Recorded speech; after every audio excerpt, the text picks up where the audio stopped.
Welcome back to Auto Culture, the channel where we explore the most powerful and mysterious weapons and technologies from around the world. In today's video, we're diving deep into one of the most iconic and feared missile systems in military history, the Scud missile. These missiles have become a symbol of Cold War power, Middle Eastern conflicts, and North Korea's growing missile ambitions. So sit back as we unfold the story behind the Scud missile, its origins, design, and how it influenced modern warfare, especially in North Korea. The Scud missile's story begins in the Soviet Union during the early days of the Cold War. It was officially known as the R-11, designed in the 1950s by the Makeyev Design Bureau. The Soviet military needed a short-range ballistic missile that could carry a nuclear warhead and be launched from mobile platforms. This design philosophy gave birth to the missile that NATO would later nickname Scud. Over time, it evolved through many versions, from the Scud A to the more advanced Scud D. What made the Scud so famous wasn't just its capability but its simplicity. It used a liquid-fueled rocket engine, capable of traveling hundreds of kilometers and delivering a heavy warhead with devastating impact. The early versions had a range of about 180 kilometers, but later models extended that to over 700 kilometers. Its guidance system wasn't perfect, accuracy was limited, but the Scud wasn't designed for precision strikes.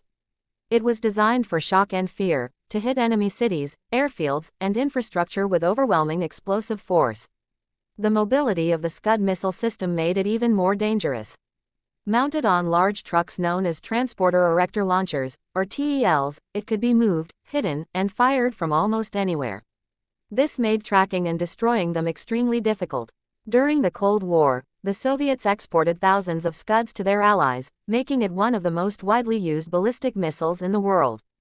By the 1970s and 80s, Scud missiles had spread far beyond the Soviet Union. Countries like Egypt, Libya, Syria, Iraq, and North Korea all obtained them. Each country adapted the missile to their own needs, modifying and improving it. The Scud became a symbol of power for smaller nations seeking deterrence against larger enemies. One of the most infamous uses of Scud missiles came during the Gulf War in 1991.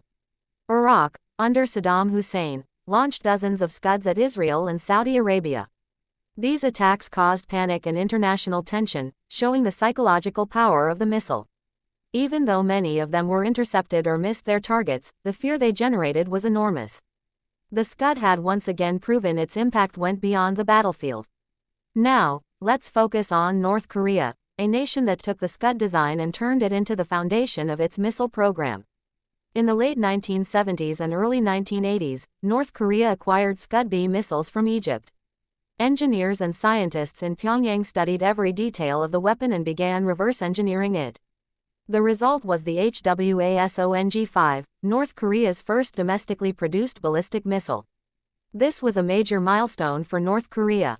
With the Hwasong-5, based on the original Scud design, the country began producing and exporting its own missiles. They later developed the Hwasong-6 and Hwasong-7, each one with longer range and better accuracy. All of these missiles shared DNA with the Soviet Scud, the missile that started it all.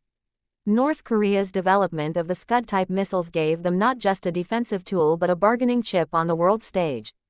Every test launch drew international attention. Each missile firing was a political message to their rivals in the international community. It showed that North Korea had the technology to strike beyond its borders, a key element of its deterrence strategy. The Scud's influence didn't stop with the Hwasong series. North Korea continued developing more advanced missiles like the Nodong, Musudan, and eventually the Hwasong-12, Hwasong-14, and Hwasong-15, all of which trace their roots back to that early Soviet Scud design. Even today, when we look at North Korea's modern intercontinental ballistic missiles, we can see the same engineering lineage, the same basic structure that began with the Scud decades ago. The Scud missile's legacy also extends into the black market of weapons proliferation. Throughout the 1980s and 90s, North Korea exported Scud-based missiles to countries like Iran, Syria, and Yemen. In Iran, the missile became the basis for the Shahab series. In this way, the Scud family became one of the most copied and modified missile systems in the world, influencing dozens of designs across Asia and the Middle East. From a technical perspective, the Scud missile may seem outdated today.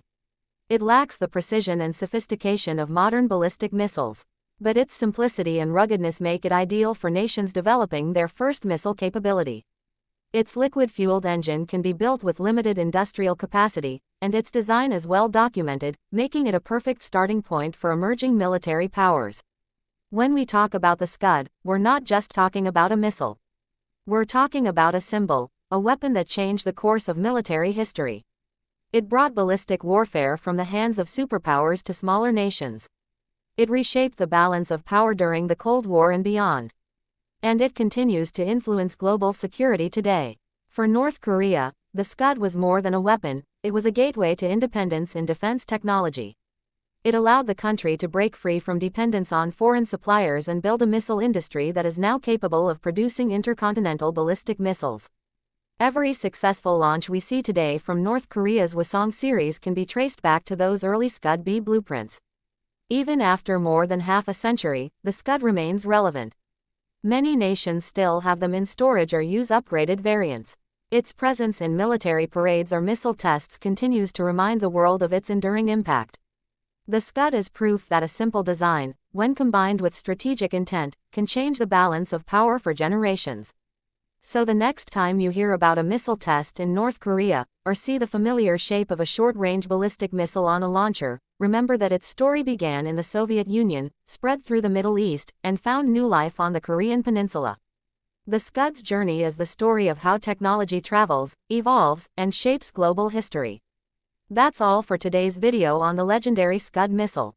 If you enjoyed learning about its history, evolution, and connection to North Korea's missile program, make sure to hit the like button, subscribe to Auto Culture, and turn on the notification bell so you never miss our future videos.